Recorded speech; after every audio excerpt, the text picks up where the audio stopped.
Welcome back to Western New York Living. Now, I don't think it matters who you are. At some point in life, everyone sets career goals that they want to achieve. For those with a visual impairment, their career aspirations are no different than anyone else's. Best of all, there is an organization right here in our community that assists visually impaired folks to meet all of their goals. And we're happy to have back with us on the show this morning, Ray Zylinski from Visually Impaired Advancement, or VIA. Ray, great to have you here again. Thank you, sir. It's my pleasure. I just want to make everyone aware that Ray is visually impaired. It hasn't slowed him down. Matter of fact, the last time I saw Ray, he was single. Now he's a married man. Congratulations on that, Ray. Thank you so much. Well, let's talk about Visually Impaired Advancement, how the programs there have been a big part of your life.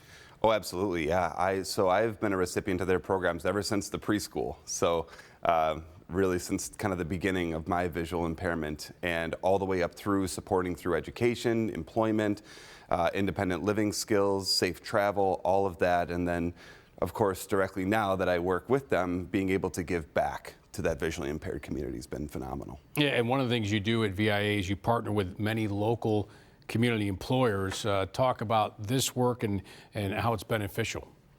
Well, absolutely. So our workforce development department really heads up a lot of that. And when we talk about getting visually impaired individuals employed, it's a very difficult task due to accessibility barriers with technology and things of that nature. But with partnering in the community, we've actually been able to open some doors, have some conversations about different computer systems being utilized, and kind of break down some of the unknowns, right? So a company may say, well, I don't know what's all involved with hiring a visually impaired individual.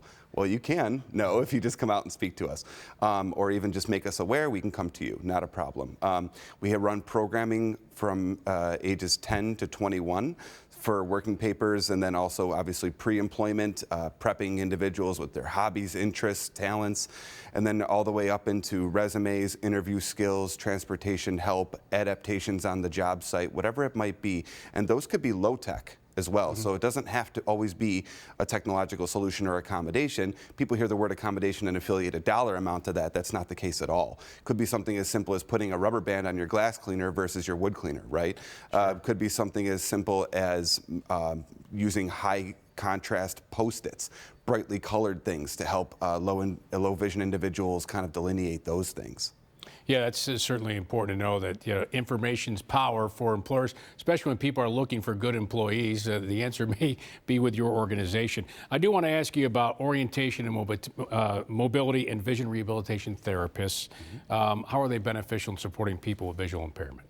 Vital, actually. So orientation mobility will show an individual how to travel both to and from the job site safely, as well as navigate the interior of the building. So you need to know where restrooms are, break rooms, very important room, right? Your cubicle, anywhere that you may interact with that building, an orientation mobility specialist will be able to show you how to navigate that safely. VRT, or vision rehabilitation therapist, will help with the adaptation piece. So they'll be able to go in, take a look at your work environment. Maybe there's a microwave in the break room that may need some high contrast markings or tactile indications to help you with that. Some labels, or like I mentioned, some of those low-tech solutions like rubber bands on certain objects, or even magnetic labels that we could just transfer if a product gets thrown out, like cans or something like that, we could just transfer labels around and make the workplace accommodated. Yeah, a lot of information available. We just want people to reach out to the VIA, including those who may be starting to experience vision loss. So they can get a lot of help with that. We'll give them all the information here, Ray, on how they can get in touch with everybody. Visually Impaired Advancement, or VIA. It's a nonprofit that focuses on advancing the lives of the visually impaired. Their offices are located at 1170 Main Street in Buffalo. And to find out more about all the services they offer, head to their website at viawny.org.